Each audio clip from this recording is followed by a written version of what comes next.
नमस्कार जय Jagannath Shri education Odia YouTube channel को आपण मानक समस्त को स्वागत। तेबे आमे पूर्व वीडियो रे आलोचना करथिले लिपि तथा भाषा।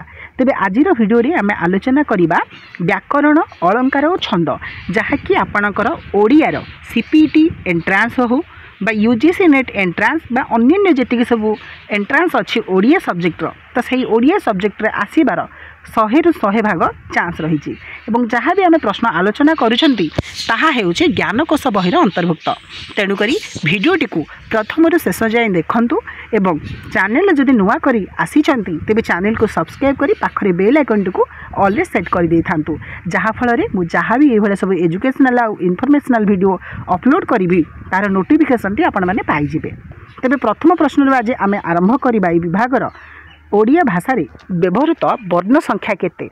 ओडिया भाषा रे आमर व्यवहृत वर्ण मानकर संख्या मन रखि थांतु 49टी एवं एही प्रश्नर देखंतु पिला माने उत्तर भिन्न भिन्न प्रकार आसीबो किंतु ज्ञानकोश बहिरे जेहेतु 49टी देइछि तेबे आमे धरि नबा बही अनुसार 49टी किंतु प्रकृत रे 49टी नुहे। ओडिया भाषा रे व्यवहृत ध्वनि संख्या केते।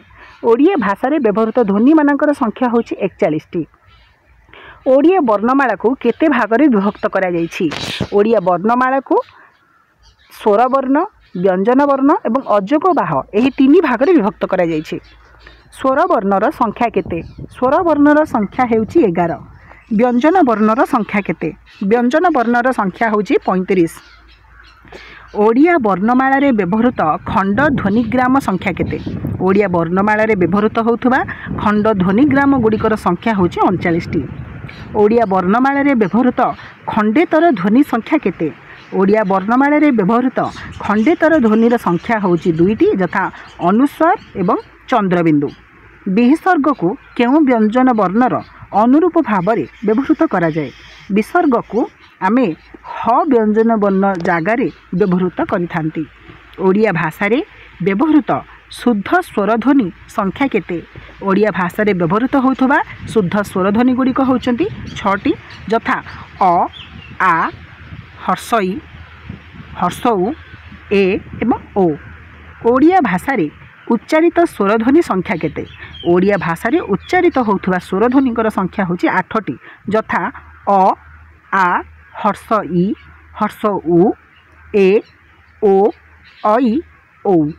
ओडिया भाषा रे व्यवहृत यौगिक स्वरध्वनि केते। ओडिया भाषा रे व्यवहृत होथबा यौगिक स्वरध्वनि होछि 2टी यथा ऐ एवं ओ।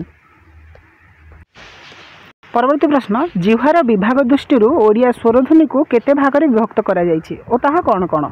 जिह्वार विभाग दृष्टि ओडिया स्वरध्वनि को 3 भाग रे विभक्त करा जायछि यथा अग्र स्वरध्वनि पश्चात स्वरध्वनि केंद्रीय स्वरध्वनि। जिह्वार विभाग दृष्टि हर्ष इ एवं ओ ए वर्णद्वय केउ श्रेणीर अटंती। जिह्वार विभाग दृष्टि इ एवं ए वर्णद्वय अग्र श्रेणीर अटंती। अ उ ओ वर्णत्रय जिह्वार विभाग दृष्टि केउ श्रेणीर अटंती।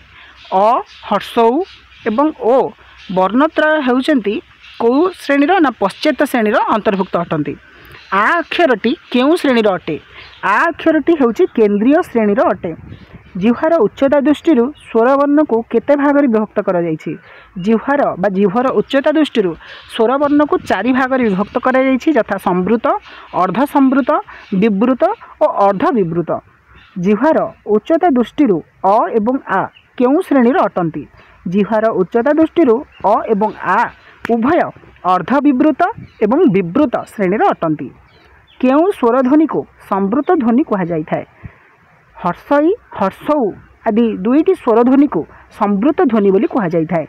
अर्ध संवृत ध्वनि भाव में काहाकू ग्रहण करा जाए।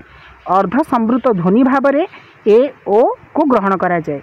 ओष्ठर अवस्थिति दृष्टि मौलिक स्वरध्वनि को केते भाग में विभक्त करा जायछि। ओष्ठर अवस्थिति दृष्टि मौलिक स्वरध्वनि को 2 भाग में विभक्त करा जायछि। ओष्ठर अवस्थिति दृष्टि अ उ ओ को केउ ध्वनि कहा जाए। ओष्ठर अवस्थिति दृष्टि अ उ ओ को गोलाकृत ध्वनि बोली कहा जायथाय। अगोलाकृति ध्वनि भाव में केउ वर्ण को ग्रहण करा जाए। अगोलाकृत ध्वनि भाव में आमे आ हर्षई ए को ग्रहण करिथांती। वर्ग भित्ति व्यंजन वर्ण को केते भाग में विभक्त करा जायछि वर्ग भित्ति व्यंजन वर्ण को दुई भाग में विभक्त करा जायछि यथा वर्गीय व्यंजन एवं अवर्गीय व्यंजन। वर्गीय व्यंजन केते प्रकार वर्गीय व्यंजन होउछि 5 प्रकार तथा क च ट त प। प्राणत्व दृष्टि वर्गीय व्यंजन को केते भाग में विभक्त करा जायछि प्राणत्व दृष्टि वर्गीय व्यंजन को दुई भाग में विभक्त करा जायछि यथा अल्प प्राण एवं महाप्राण। तेबे पिला माने ये तो थिला हमर व्याकरण छांद एवं अलंकार यही विभाग में केतटा गुरुत्वपूर्ण प्रश्नवली एवं तार उत्तर जदि ये प्रश्न गुड़िक एवं उत्तर गुड़िक आपणकर पढ़ापढ़ी किसी साहाय्य सहयोग करूथुबो एवं किसी हेल्पफुल हो पारि तेबे वीडियो को लाइक करदेव सांग मान सहित जिते पार्चे सेते मध्य शेयर करदेव कारण पिले पाठ बांटिले ही बढ़ी थाए एवं ता सहित आमको जो भाव में भल पाया दे रखुंट आम सहित जोपरी भाव में बजाय रही से भाव में बजाय रही आमको सपोर्ट कर तेबे देखा आउ गोटे नुआ भिडियो एवं नुआ नुआ प्रश्न मान सहित एवं आलोचना करवा तार सब उत्तर गुड़िक तेबे रही विदाय दियंतु। जय जगन्नाथ। वंदे उत्कल जननी।